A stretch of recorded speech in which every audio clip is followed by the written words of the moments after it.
Hello, j'espère que vous allez bien. J'étais en train de travailler et d'un coup j'ai eu un coup de fatigue et je me suis dit mais en ce moment je suis tellement fatiguée qu'il va falloir que vraiment je mette tout sur pause, que je me pose justement et que je réfléchisse vraiment à ce dont j'ai besoin pour récupérer. Et je me suis forcée là tout à l'heure à prendre un papier, un stylo et à me dire mais voilà, qu'est-ce qui va pas, qu'est-ce qui peut affecter ton état actuel, parce que tu peux pas en fait continuer perpétuellement à forcer jusqu'à péter un câble, tout simplement, arriver à un burn-out pas possible.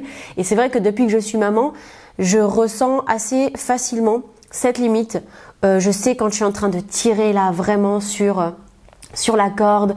Souvent j'explique cet état comme quand tu as ton téléphone qui va s'arrêter et on te propose de le mettre en mode économie d'énergie. J'ai l'impression d'être souvent en mode économie d'énergie, c'est-à-dire que je fais les choses de manière robotique, je vais à l'essentiel, mais en même temps des fois je me force à faire des trucs et en fait tu peux pas continuellement faire comme ça. Il faut que tu puisses vivre ta vie et tes journées de manière agréable, savoir t'arrêter quand il faut, etc. Et pour ça, il faut prendre le temps de voir ce qui va pas. Et c'est vrai qu'il y a peut-être l'influence aussi de l'automne qui arrive. Voilà, changement de température, changement de saison, ça nous affecte forcément. On fonctionne avec des cycles, donc voilà, ça aussi il faut l'accepter. Notre Nini aussi qui a commencé la crèche il y a 1 mois et tout se passait bien au début niveau virus. Et puis là, la semaine dernière, elle est venue, la pauvre, avec plein de petits virus. Donc elle, c'est une vaillante, ça va, ça se passe. Franchement, je l'ai gardée avec moi toute la semaine quand même. J'ai été fatiguée à cause de ça, mais pas que. Donc j'ai recensé, tout à l'heure, je me suis dit voilà, ce dont j'ai besoin. Et j'ai recensé 7 points, 7 conseils que j'allais m'auto-donner. Et je me suis dit tiens, pourquoi pas les donner aussi aux personnes qui me suivent. Parce que voilà, si vous êtes là sur ma chaîne, c'est que vous recherchez aussi à vous faire du bien, à prendre soin de vous, de votre santé, de votre corps, de votre bien-être mental.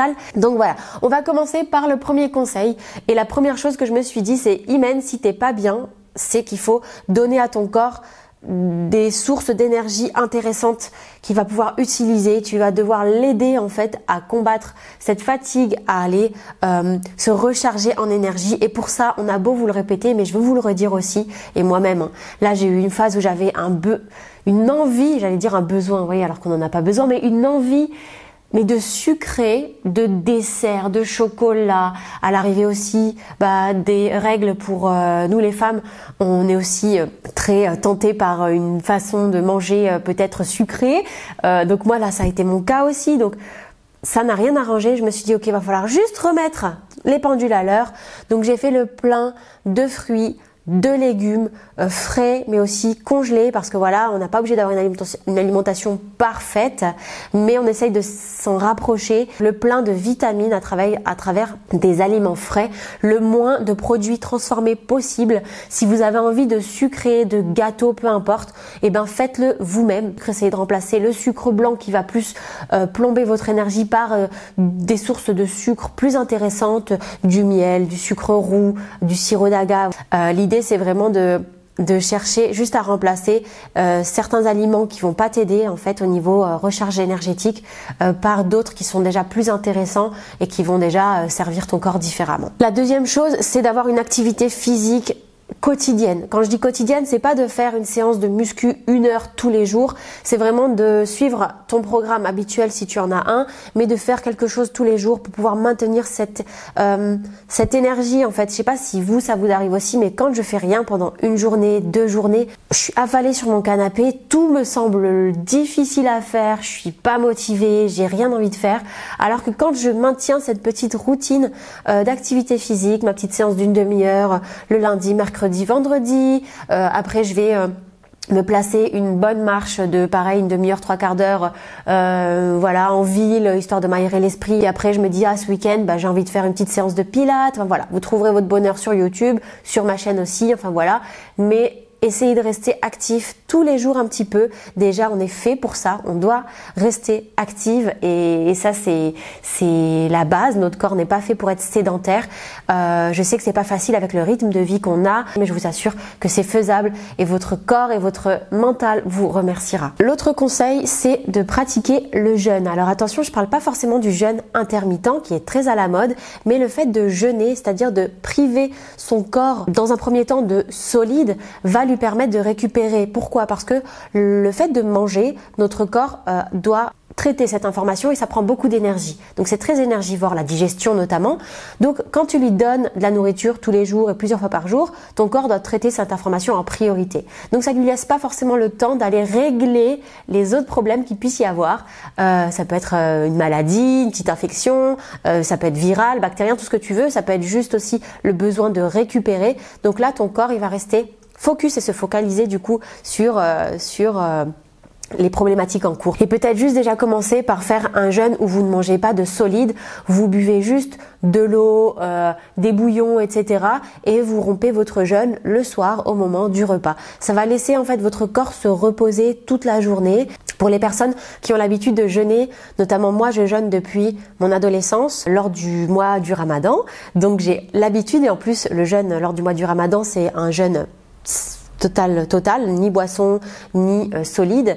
Donc mon organisme, je suis habituée, je connais les signaux. Donc voilà, c'est pas à faire radicalement comme ça quand on n'a pas l'habitude. Si vous voulez que j'aborde le sujet du jeûne, que ce soit le jeûne comme celui qu'on fait lors du mois du Ramadan ou le jeûne intermittent, n'hésitez pas, je peux vous en parler dans une autre vidéo. C'est très intéressant et contrairement à ce qu'on peut croire, sauf cas particulier, c'est pas dangereux quand c'est fait progressivement, encadré, enfin voilà, en douceur quoi, comme pour tout, c'est vraiment pas dangereux. Vous pouvez aussi en parler à un médecin, à votre médecin si vous voulez commencer à le faire. Ça peut être une journée dans la semaine, vous choisissez pour faire un petit reset en fait de votre corps, de votre organisme. Donc très intéressant le jeûne. La quatrième chose, c'est vraiment de prendre soin de votre intérieur. Il faut que vous puissiez vous sentir à l'aise et bien chez vous. Si c'est le bazar et que vous vous sentez fatigué et que là où vous êtes c'est vraiment source d'énergie négative, vous le sentez. Moi personnellement quand c'est le fouillis à la maison et avec un bébé, Dieu sait que c'est pas facile à gérer, il faut lâcher prise, mais voilà, je sens qu'il y a quelque chose qui va pas. Et j'ai beau me dire là, vas-y, repose-toi et tout. Quand mon mari sort avec Nini, par exemple, je me dis bah Imen, profites-en pour te reposer. Mais quand je vois la maison, je me dis non, je peux pas me reposer. J'ai besoin de me lever, de faire le ménage, de ranger. L'idée c'est de maintenir chaque jour un petit peu aussi votre maison en ordre pour éviter d'accumuler et de vous retrouver avec des gros ménages à faire qui vous prennent beaucoup d'énergie et cette énergie-là, on peut la donner à autre chose. De vous créer un espace où vous vous sentez bien, votre chambre à coucher aussi important, on va en parler dans un point prochain. C'est vraiment d'avoir aussi une chambre dans laquelle vous vous sentez bien, qui va vous apaiser et vous donner envie d'aller vous coucher. Quand c'est en ordre autour de vous, ça reflète ce qui se passe à l'intérieur de vous et dans votre tête. Donc voilà. Le cinquième point, on passe au sommeil. Alors on va vous dire, faut dormir 8 heures, il faut enlever les écrans, tous ces conseils on les connaît, mais finalement il y a peut-être autre chose, c'est peut-être un petit peu plus profond que ça. Il faut se pencher sur est-ce que je dors réellement bien. On peut aussi avoir des respirations un peu complexes. Moi je sais que quand je suis un peu malade, je respire avec la bouche et on sait que le sommeil quand on respire avec la bouche n'est pas parfait. Le meilleur sommeil c'est quand on respire avec le nez, avec les voies nasales dégagées. Donc voilà, pareil, si vous pensez ou votre partenaire vous dit écoute tu respires avec la bouche ou tu te rends compte que tu as la bouche hyper sèche le matin, essaye de voir pour humidifier l'air. Il y a des sprays aussi aux huiles essentielles, des lavages, au sel marin et tout ça peut vous aider aussi à dégager les voies respiratoires et à vous permettre en fait d'avoir un sommeil de meilleure qualité. T'as beau dormir 8 heures ou 10 heures, mais si t'as un sommeil qui n'est pas de qualité, pareil les personnes qui ronflent ou qui font de l'apnée du sommeil, ça c'est encore autre chose, c'est un niveau médical qu'il faut régler. Tu dors super mal, t'as beau dormir 12 heures, tu te réveilles, on dirait que t'as dormi 30 minutes. Donc voilà. Penchez-vous aussi sur ce sujet-là et voir si votre sommeil est réellement un sommeil de qualité. Regardez si votre oreiller vous correspond, si vous vous réveillez, vous avez des douleurs cervicales, enfin voilà. Le matelas aussi peut jouer, donc se pencher réellement sur la qualité du sommeil, je le répète, c'est important. Le sixième point, c'est de trier ton entourage.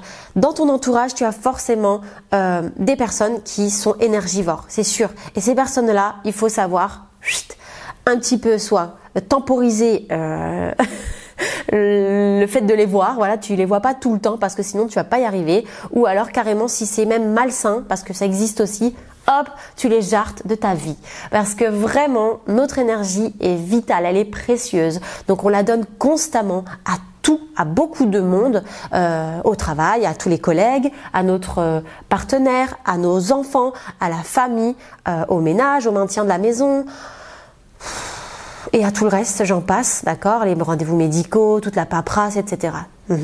Donc si en plus de ça, je viens m'encombrer avec des personnes qui peuvent être très sympas, ça peut être même des gens que tu as considérés et que tu considères comme des amis, mais qui sont dans une phase de leur vie ou qui ont passé un cap dans leur vie qui fait qu'ils sont, je sais pas moi, en réel besoin de t'accaparer, de te prendre de l'énergie, de te prendre du temps, mais de manière excessive et de manière malsaine.